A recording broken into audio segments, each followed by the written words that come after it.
The Island of Doctor Moreau, by H.G. Wells. Read by George Doyle.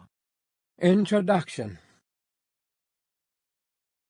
On February the 1st, 1887, the Lady Vane was lost by collision with a derelict when about the latitude 10 degrees south and longitude 107 degrees west. On January the 5th, 1888, that is 11 months and 4 days after my uncle, Edward Prendick, a private gentleman who certainly went aboard the Lady Vane at Callao, and who had been considered drowned, was picked up in latitude 50 degrees 3 minutes south and longitude 101 degrees west, in a small open boat, of which the name was illegible, but which is supposed to have belonged to the missing schooner Ipecacuanha. He gave such a strange account of himself that he was supposed demented. Subsequently, he alleged that his mind was a blank from the moment of his escape from the Lady Vane.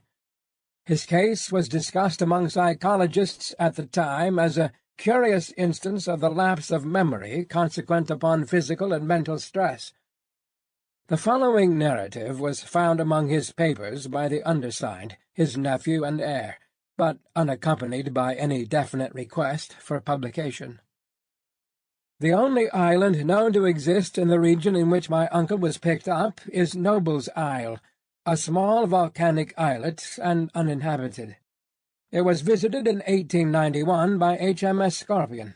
A party of sailors then landed, but found nothing living thereon, except certain curious white moths, some hogs and rabbits, and some rather peculiar rats.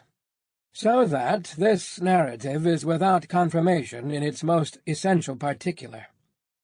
With that understood, there seems no harm in putting this strange story before the public in accordance, as I believe, with my uncle's intentions.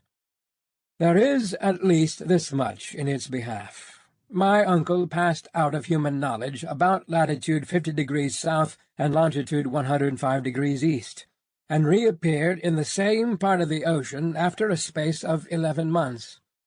In some way he must have lived during the interval, and it seems that a schooner called the Ipecacuanha, with a drunken captain, John Davies, did start from Africa with a puma and certain other animals aboard in January 1887, that the vessel was well known at several ports in the South Pacific, and that it finally disappeared from those seas with a considerable amount of copra aboard, sailing to its unknown fate from Baina in December 1880.